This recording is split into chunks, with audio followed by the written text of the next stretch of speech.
2022 අවුරුද්දේ ජූනි මාසයේ 26 වෙනි ඉරිදා අද දෙවියන් වහන්සේට උන්වහන්සේගේ කරුණාව නිසා ස්තුති කරමින් ඒ වගේම යේසුස් ක්‍රිස්තුස් වහන්සේට උන්වහන්සේ අපට දුන්නා වූ ගැලවීම ප්‍රීතිය සමාදානයේ සුවය නිසා ස්තුති කරමින් ඒ වගේම ශුද්ධාත්මයන් වහන්සේට උන්වහන්සේ දෙන්නා වූ මඟ පෙන්වීම නිසා ස්තුති කරමින් අපි තවත් අනර්ග දේව වචනයක් ගැන බලන්න යනවා හදාරන්න යනවා ඉගෙන ගන්න යනවා.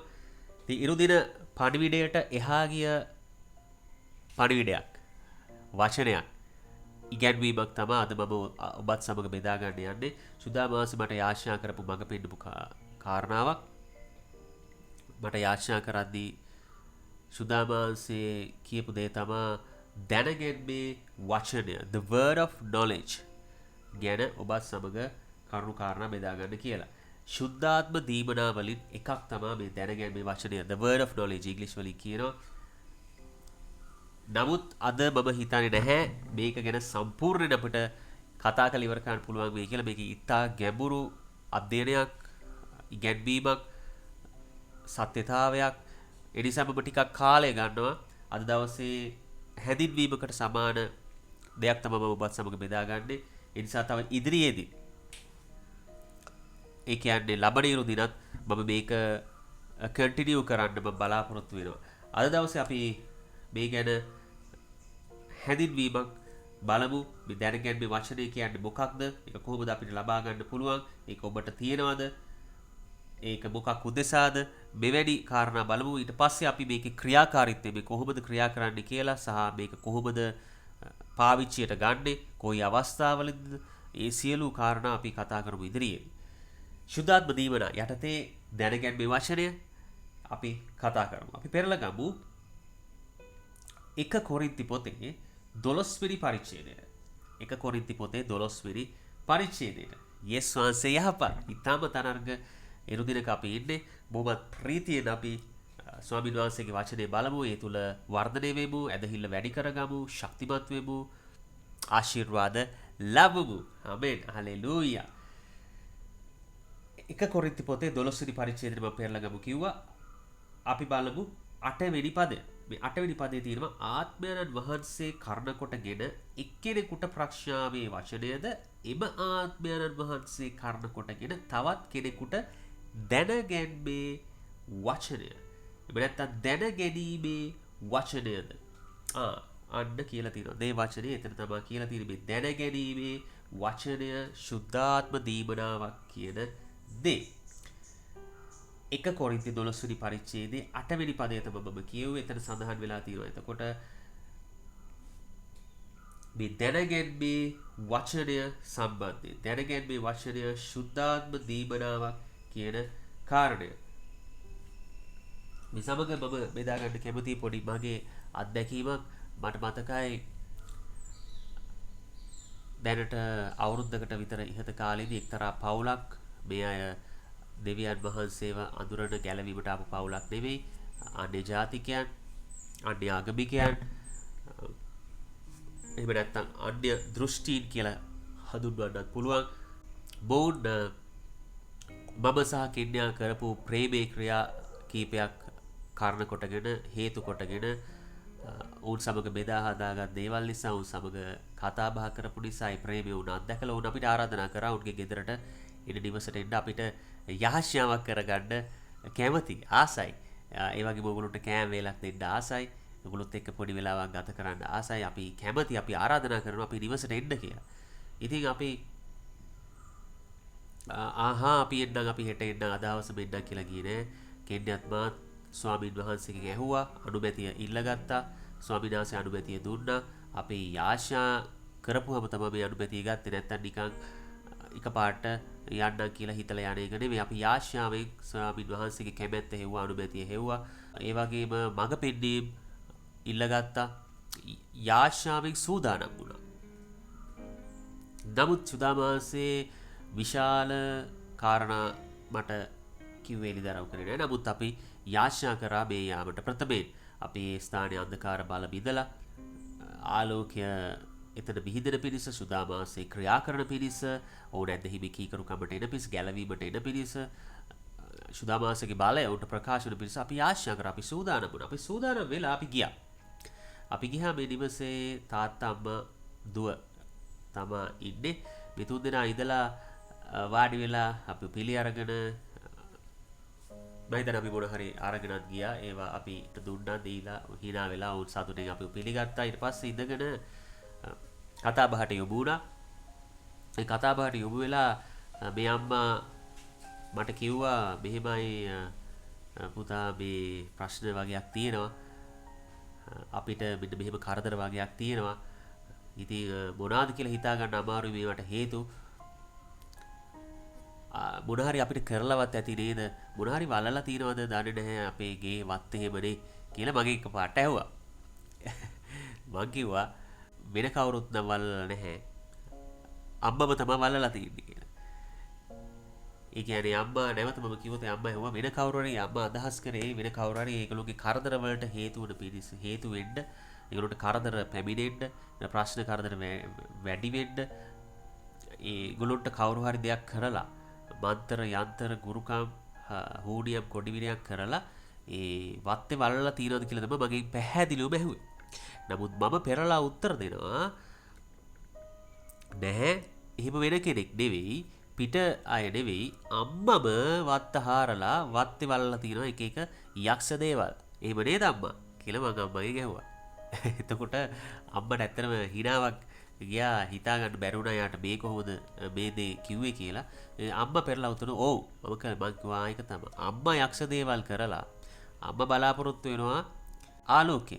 ඉතින් ඒක දෙවියන් වහන්සේට විරුද්ධයි. ඉතින් අම්මම තමයි මේ දේ මේ ප්‍රශ්න කරදර ගෙදෙට්ට ආරාධනා කරලා අම්මා වලලා තියාගෙන ඉන්නේ. ඉතින් ඔක්කොටම කලින් මේ වහක් කරන්න. මේ වහක් කරපුවම ගොඩක් දේවල් වෙනස් වෙනවා කියලා මම අම්මට කිව්වා. ඉතින් කොහොමද මෙහෙමුනේ මොකද්ද මේ? මේ තමයි දැනගැන්මේ වචනේ. මේ තමයි the word of knowledge.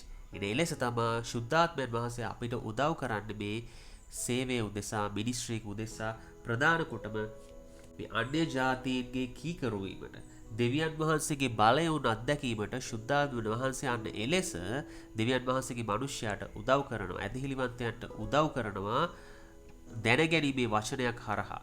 ඔවුන් බලය ප්‍රකාශ කරනවා. ඒ වෙලාවේ ඇය තිගැස්සුණා. නමුත් ඇය හිනාවත් එක්ක මට තේරුණා ඇය තැතිගත්තා. ඇයට හිතා ගන්න බැරුණා කොහොමද මේ ඉරිදරව කරන්නේ. ඉතින් මගෙත් එක්ක ඉන්වෙස්ටිගේෂන් ටීම් එකක් ඒ කියන්නේ මේ ලොකු රහස් පරීක්ෂක කණ්ඩායමක් ගියේ නෑ. ඊට කලින් වත්තේ පිටි ගමේ ඉන්න අයගෙන් මම මේවා ගැන ඇහුවේ නෑ, හෙව්වේ නෑ. මගෙත් එක්ක පොලිසිය කණ්ඩායමක් ගියේ නෑ. CID එකේ එහෙම ගියේ නෑ. මම ලොකු මේ මෙහෙයුමක් දියත් කරේ නෑ. මේගොල්ලෝ කරපු දේවල් හොයාගෙන මම වත්ත හැරුවේ නෑ. මම කිසිම දෙයක් කරේ නෑ. නමුත් සුද්ධාත්මයන් වහන්සේ ෂණයකින් මට එළිදරව් කරනවා මෙන්න මෙහෙම දෙයක් තමයි මේ ප්‍රශ්නේ. නෝ එතන මට ලැජ්ජා වෙන්න ඉඩ දුන්නේ නැහැ දෙවියන් වහන්සේ. නිරුත්තර වෙන්න ඉඩ දුන්නේ නැහැ. මොකද ඒ වෙලාවේ මට උත්තරයක් දී ගන්න බැරි වුණා නම් එතන ගිහාට යන්න බෑ බලය නැතුව. නිකන් මට මගේ තියෙන දක්ෂතාවය මගේ තියෙන දැනුම ඒවා බෙදාගෙන හරියන්නේ බලය අවශ්‍යයි එතෙන්ට. අනේකයි මිනිස්ට්‍රි එකට බලය අවශ්‍යයි. බලය තමයි මේ දැනගැන්මේ වචනේ තුලින් ක්‍රියාත්මක වෙන්නේ. සුදාමාංශය තුලින් ක්‍රියාත්මක වෙන්නේ. ඒ කතාව එළිදරව් වුණාට පස්සේ බොහෝ එතන වාතාවරණ වෙනස් වුණා. ඒගොල්ලෝ කතා බහ වෙනස් වුණා. ඒ වගේ තමයි දැනගැන්මේ වචනේ ක්‍රියාත්මක වෙන්නේ. මම ඔබත් සමග පොඩි උදාහරණයක් බෙදාගත්තේ මේ දැනගැනීමේ වචනේ the word of knowledge අන්‍ය ජාතීන් කීකරු වීම උදෙසා දෙවියන් වහන්සේගේ බලය අත්දැකීම උදෙසා සුදාමාංශය අපිට දෙනවා. දැන් අපි යමු අද කරුණු කාරණා තුනක් ඔබත් සමග බෙදාගන්න. පළවෙනිම කාරණා මේ දැනගැනීමේ වචනය සුද්ධාත්මයන් වහන්සේ කැමති ලෙස තමයි අපිට දෙන්නේ. අපි 12 වෙනි පරිච්ඡේදයේ හිටියේ 8 වෙනි පදේ කියවුවා මේක දැනගැනීමේ වචනේ සුද්ධාත්ම දීමනාවක් කියලා මේ දැනගැනීමේ වචනේ සම්බන්ධයෙන්. දැන් අපි 11 වෙනි පදේ බලමු. නමුත් ඒ එකම වූ ආත්මයන් වහන්සේ තමන් කැමති ලෙස එකිනෙකාට වෙන වෙනම බෙදා දෙමින් මේ සියල්ල කරවන සේක. බලන්න මෙතන තියෙනවා එකම වූ ආත්මයන් වහන්සේ. ඒ කියන්නේ හෝලි ස්පිරිට්. එක්කෙනයි හෝලි ස්පිරිට්ලා ගොඩක් නෑ. එක හෝලි ස්පිරිට් තමයි අපි හැමෝම තුල ඉන්නේ. ඒ හෝලි ස්පිරිට් සුද්ධාත්මයන් වහන්සේ තමන් කැමති ලෙස ඒ කියන්නේ අපිට කැමති අපිට ඕන විදිහට නෙවෙයි සුද්ධාත්මයන් වහන්සේ කැමති ලෙස පටල ගන්න එපා. මේක මනුෂ්‍යයා කැමති ලෙස ඇදහිලිවන්තයම නැත්තම් උන්වහන්සේට සේවය කරන කෙනාට ඕන විදිහට කැමති ආකාරයට ඒ රිසිසේ නෙවෙයි ශුද්ධාත්මයන් වහන්සේට කැමති ආකාරයට උන්වහන්සේට රිසිසේ උන්වහන්සේගේ කැමැත්ත පරිදි ශුද්ධාත්මයන් වහන්සේට ඕන විදිහට තමයි මේ gift එක මේ දීමනාව බෙදලා දෙන්න කියලා මෙතන පැහැදිලිව කියලා දෙනවා. එතකොට පළවෙනිම කාරණාව මේ දැනගැනීමේ වචනය ශුද්ධාත්මයන් වහන්සේ කැමති ලෙස බෙදා දෙන්නක්. ශුද්ධාත්මයන් වහන්සේගේ කැමැත්ත අනුව අපිට ලැබෙන දෙයක්. අපේ කැමැත්ත අපිට ඕන එපාවට අපිට ලබා ගන්න පුළුවන් දෙයක් නෙවෙයි. ඒ මොකද ඒකට හේතුව කියලා අපි දෙවැනි කාරණේ යටතේ බලමු. 1 කොරින්ති 12 වෙනි පරිච්ඡේදයේ 4 වෙනි පදය මොකක්ද කියන්නේ කියලා. ඉතින් නානා ප්‍රකාර දීමනා ඇත්තේය නමුත් එක ආත්මයන් වහන්සේය. මේක දීමනාවක්. දැනගැනීමේ වචනය දීමනාවක්. දැනගැනීමේ වචනය පොරොන්දුවක් නෙමෙයි. බයිබලේ පොරොන්දු තියෙනවා. ඒක හැමෝටම අත්පත් කරගන්න පුළුවන්. ඇදහිල්ලෙන් හැමෝටම ඒකට එකතු වෙන්න පංගුකාර වෙන්න පුළුවන්. පොරොන්දු වෙනයි දීමනා වෙනයි. Promises and gifts. Two different things. So you have to get it right. ඔබ මේක හරියට ධාරණය කර ගැනීම අධ්‍යයනය කිරීම සහ මේක තේරුම් ගැනීම ඉතා වැදගත්. පොරොන්දු වෙනයි දීමනාව වෙනයි. දීමනාවක් කියන්නේ තෑග්ගක්. මම හිතේදී උදාහරණයක් ගන්න කැමති. අද උදෑසනත් මම කෙනෙක් සමග එකතු නමස්කාර කරද්දී ආශා කරද්දී එලිදරව් කරපු සුදාමාසේ මට මතක් කරපු කාරණා මේ ළඟදී කෙන්යා සූදානම් කරලා තිබුණු තෑග්ගක් මම දැක්ක දවස් දෙක තුනක් පුටු උඩ ඇය ඒක සූදානම් කළා ආසාවෙන්. මට කෙනෙක් කිව්වා මෙන්න මෙයාට තමයි මේක දෙන්න යන්නේ. නමුත් මම කිව්වා ඒක එයාට දෙන්න ඕනේ මේක අපි වෙන කෙනෙක්ට දෙමු කියලා. එතකොට කෙන්යා ඒකට තරයේ විරුද්ධ වුණා. ඒ අදහස ප්‍රතික්ෂේප කරා. ඒක නෑ මම මේක ඇයටම තමයි දෙන්න හිතුවේ. මම ඒක ඒ කෙනාට දෙන්න මම කැමැත්තෙන් ඉන්නවා. එයාට තමයි ඒක සුදුසු කියලා. ඒ සම්පූර්ණයෙන් එයාට පක්ෂපාතී වුණා. මම නැවත යෝජනා කරා නෑ මට වෙන කෙනෙක්ට දුන්නොත් හොඳ නැද්ද ඒක කියලා. නමුත් කෙන්යා කිව්වා නැවත නැහැ මම ඒ කෙනාට ඒක සූදානම්. මං හිතන්නේ එයාට තමයි ඒක සුදුසු. එයාට මම දෙනවා කියලා ඉවරලා කෙන්යා කිව්වා. ඉතින් මෙතෙන්දී අපිට තේරෙන බලන්න ඒක තෑග්ගක් නේ. අපිට තෑග්ගේ ඩිරෙක්ෂන් එක තෑග්ග වෙනස් කරන්න බෑ වෙන කෙනෙක්ට. ඒක තෑග්ග ලැබිය යුතු කෙනාට කෙන්යා තීරණය කරනවා එයා දෙන්නේ තෑග්ග. කෙන්යාගේ තෑග්ග. එයාගේ දෙයක් ඒක එයා දෙන්න එයා සුදුසු කෙනා එයා තෝරගන්න එයාට කැමති කෙනා. එයාගේ අභිප්‍රාය කැමැත්ත පරිදි. ඒ වගේ මේක දීමනාව. දැනගැනීමේ වචනේ දීමනාවක්. ඒක අපිට වෙනස් කරන්න බෑ. ඒක gift එකක්. ඒතකොට gift එක අපිට gift එක බලෙන් ගන්න බෑ. gift එකක් කියන දේ දීමනාව කියන දේ දෙන කෙනා කැමැත්තේ එයාට රිසිසේ එයා දෙන දෙයක්. ඒතකොට ශුද්ධාත්මයන් වහන්සේ මේක දෙන දීමනාවක් gift එකක්. ඒතකොට ඔබට පැහැදිලි මේක ශුද්ධාත්මයන් වහන්සේට කැමති දේ ලෙස දෙන්න හේතුව අන්න ඒකයි. මොකද මේක gift එකක්. මේක දීමනාවක්. පළවෙනි කාරණය දැනගැනීමේ වචනේ ශුද්ධාත්මයන් වහන්සේට කැමති ලෙස දෙන්නේ. දෙවැනි කාරණය දැනගැනීමේ වචනය දීමනාවක්. දැනගැනීමේ වචනය gift එකක්. ඒක 1 කොරින්ති 12 වෙනි පරිච්ඡේදයේ 4 වෙනි පදේ ලියලා තියෙනවා. ඒතර තුන්වෙනි කාරණයට අපි යන්නේ. තුන්වෙනි කාරණය 1 කොරින්ති 14 වෙනි පරිච්ඡේදයේ තියෙනවා ප්‍රේමය අනුව ඵලයල්ලා ආත්මික දීමනාවලටද ආශාවයල්ලා. ප්‍රධාන කොට ධර්ම වාක්‍ය කියන්න ආශාවයල්ලා. අපි තව ඉදිරියට මම ඔබ සමග සූදානම්ේ කැමැත්තෙන් ඉන්නවා මේ ශුද්ධාත්ම දීමනා හැම එකක්ම ගැන. ඔබත් සමග දීර්ඝ විස්තරාත්මකව කතා කරන්න ඔබට පැහැදිලි කරලා දෙන්න.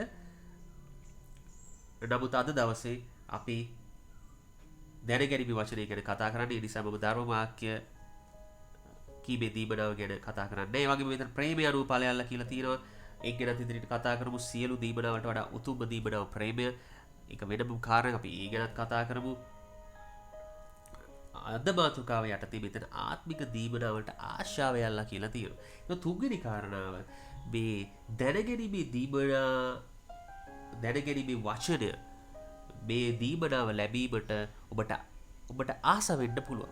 මේක තෑග්ගක් වුණත් සුදාමාසි කැමති ලෙස දුන්නත් ඔබට පුළුවන් මේකට ආස වෙන්න. ඔබට කැමති වෙන්න. එතකොට ඕක ඔබට ලබන්න පුළුවන්. ඊයේත් උදාහරණයක් මම ඔබ සමග බෙදා ගන්න කැමතියි.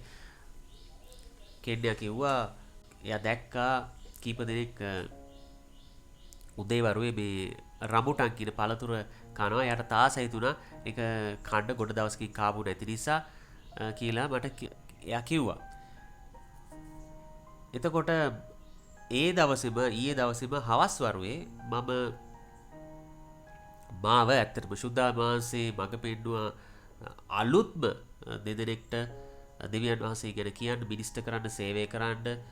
තාත්තා කෙනෙක් සහ පුතෙක් ප්‍රශ්න කීපයක ඔවුන් ගැට ගැහිලා හිටියා. නමුත් සුද්ධාමාංශගේ බලය මා තුළින් ඔවුන්ට ප්‍රකාශ වුණා. එතෙන්දි දැනගැනීමේ වචන බොහෝමයක් සුද්ධාමාංශේ මට දුන්නා. එකක් නෙවෙයි, දෙකක් නෙවෙයි, කීපයක්ම. ඉතින් ඒ තුල ඔවුන් දෙවියන් වහන්සේගේ බලයක් දැක්කා.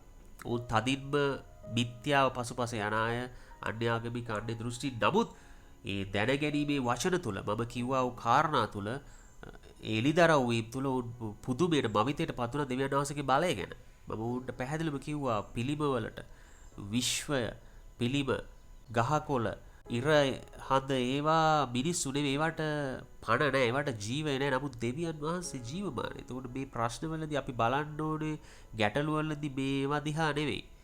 අතේ නූලක් බැඳගෙන ප්‍රශ්නේ විසඳෙන්නේ නැහැ. ප්‍රශ්න විසඳෙන්නේ දෙවියන් වහන්සේ දෙස බැලුවොත්. මොකද ඒවා විශ්වය ශක්තිය, කාලය, යකෝ කාලය විසඳයි කියලා මම කිව්වා. මම නිවැරදි කරනවා. කාලයට ජීවය පණ නැහැ. කාලය මිනිස්සෙක් නෙවෙයි.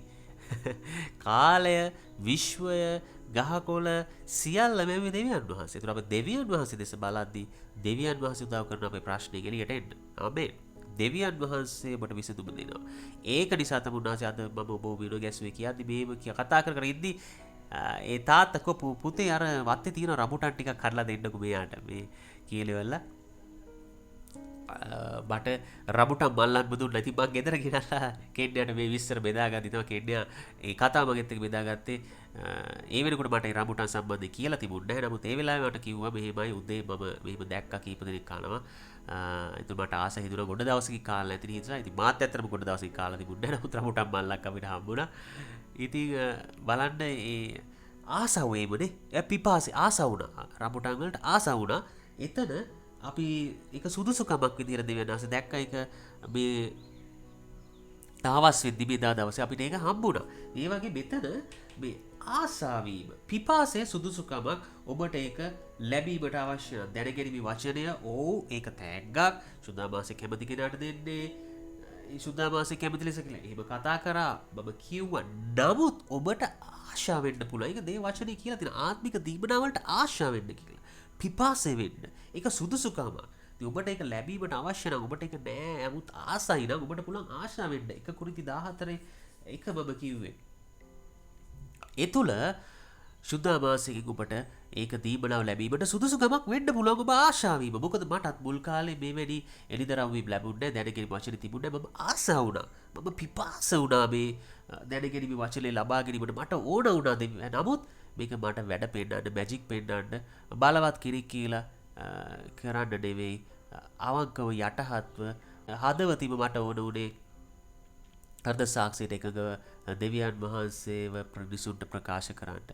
යේසුස් වහන්සේගේ බලය මිනිසුන්ට ප්‍රකාශ කරන ඔවුන්ට සුවයේ මාර්ග, ගැලවීමේ මාර්ග, නිදහසේ ප්‍රීතියේ මාර්ග උන්ට පෙන්නලා දෙන්න මේ දෙවියන් වහන්සේගේ බලය පෙන්වීම තුලින් අන්‍ය ජාති කීකරුකමට ගෙනීම පිණිස තමයි මට මේක ඕන උනේ. ඒ වගේම තව දෙයක් මම බෙදාගන්න කැමති. ඉතින් ඒ ආසාවීම තුලම මට දැනගැනීමේ දීමනාව සුද්ධාමාංශයෙන් හම්බුණා. දැනගැනීමේ වචනය කියන දීමනාව මට සුද්ධාමාංශයෙන් හම්බුණා. තව මම දෙයක් බෙදාගන්න කැමති. මම කලින් කිව්වා මේ අන්‍ය ජාතීන් කීකරු වීමට දෙවියන් වහන්සේගේ බලය අත්දැකීමට මේ දැනගැනීමේ වචනේ ඕන වෙනවා කියලා. ඒ වගේම තව දැනගැනීමේ වචනේ ඕන වෙන විශේෂ කාරණාවක් තමයි සභාවේ වර්ධනයට. සභාවේ වර්ධනය. එතන මටත් ඒ දැනගැනීමේ වචනය ආවේ සභාවේ වර්ධනය උදෙසා. මගේ වර්ධනයට නෙවෙයි දැනගැනීමේ දීවන සභාවේ වර්ධනයට. දේව රාජ්‍යයේ වර්ධනයට. මට මතකයි දේව රාජ්‍යෙ මොකද දේව රාජ්‍යෙ මම ඇතුළත් වෙලා හිටියේ. මම අන්‍ය ජාතිකයෙක් නෙවෙයි. ඒ අන්‍ය දීවනාව ලබනකොට මම ගැලවීමට ඇවිල්ලා ඉවරයි.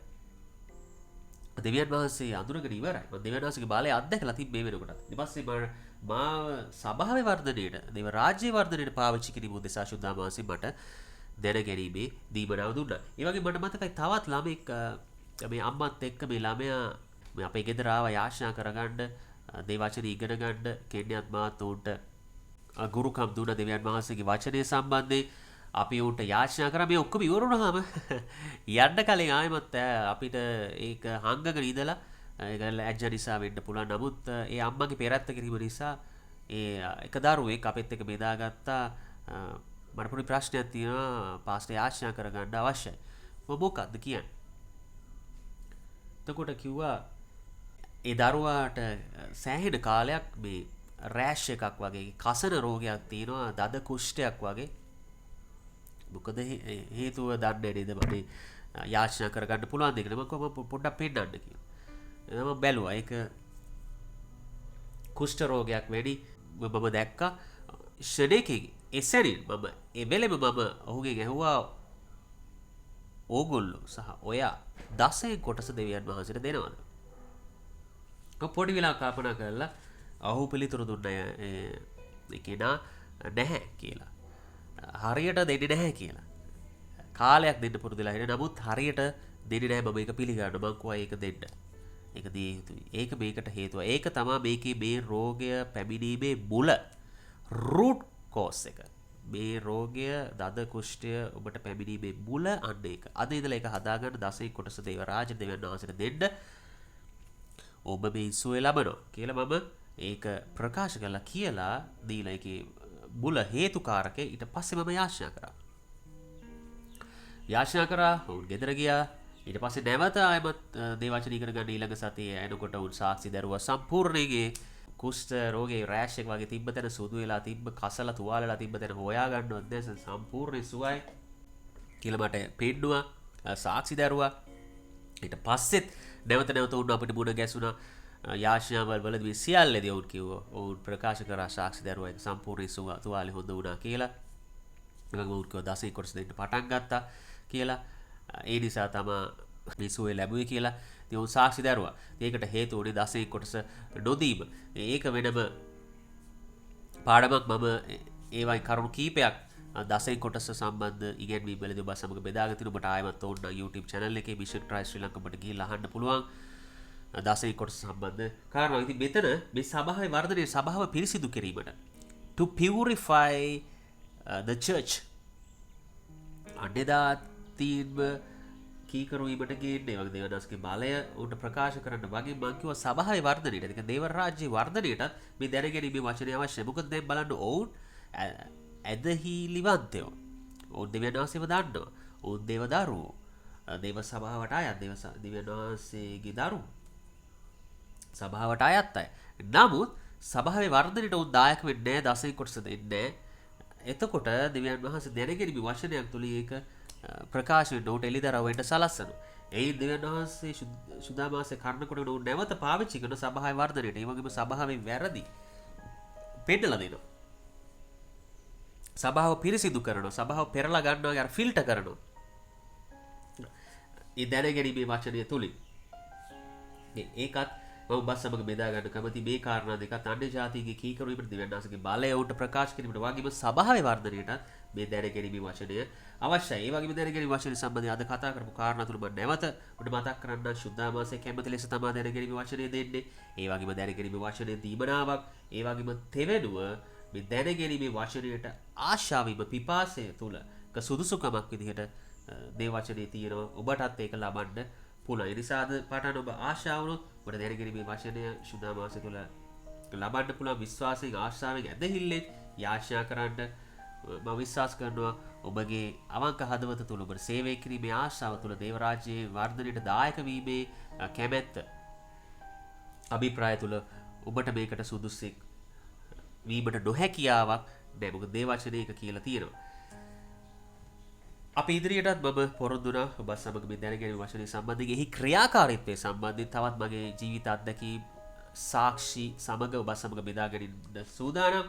අද දවසේ අපි මෙතන අවසන් කරනවා. ඔබට මම ආශිර්වාද කරනවා යේසුස් ක්‍රිස්තුස් වහන්සේගේ නාමයෙන්. යේසු පීඨයි.